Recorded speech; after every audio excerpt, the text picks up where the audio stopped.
All right, ladies and gentlemen, we're looking at 2.1, which is using inductive reasoning.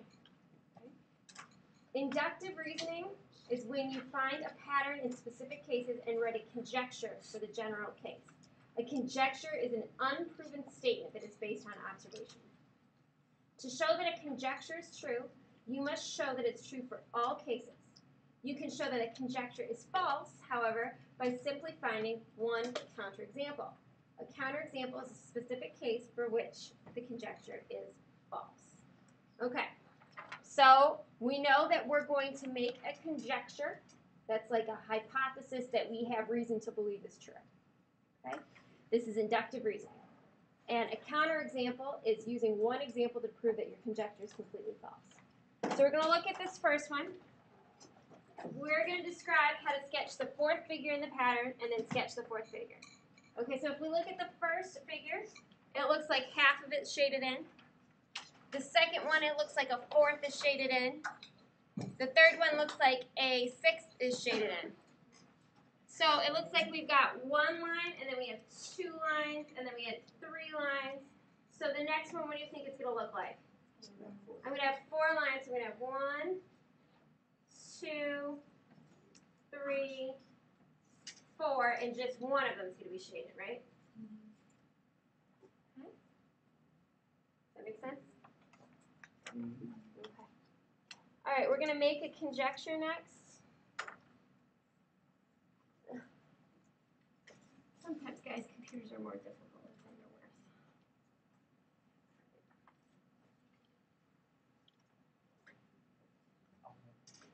All right.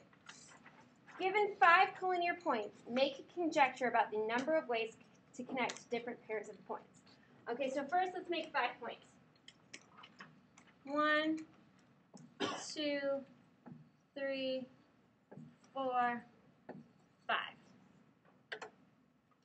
All right, so let's think of ways that we can connect these points. We can go this way.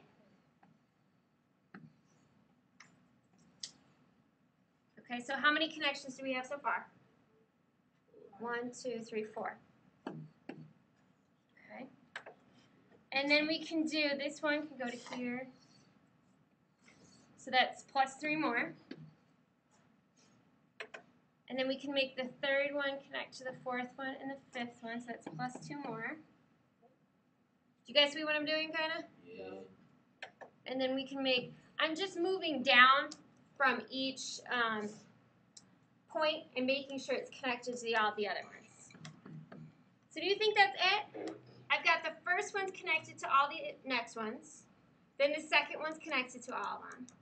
Then the third one's connected to all of them. Then the fourth one's connected to the fifth one. Is there anything I missed? Okay, so that's 4 plus 3 is 7, 8, 9, 10. So my conjecture would be there are 10 different ways to pair the points.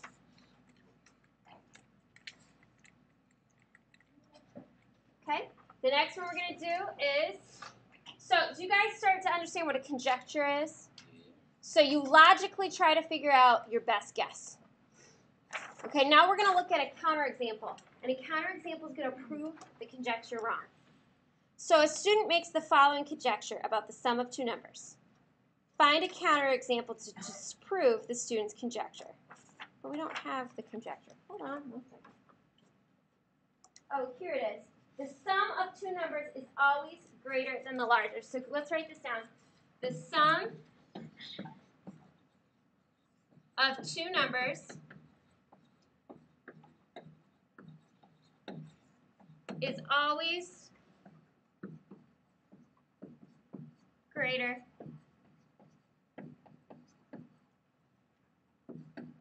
than the numbers.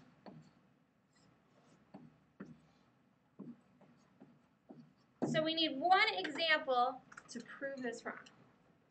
Well, if I do 2 plus 3, I get what? 5. Is 5 greater than both 2 and 3?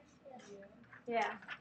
Let's think. When would this not be true? Yes, ma'am? If you add a negative. Okay, so if I add 2 plus negative 3, I get negative 1.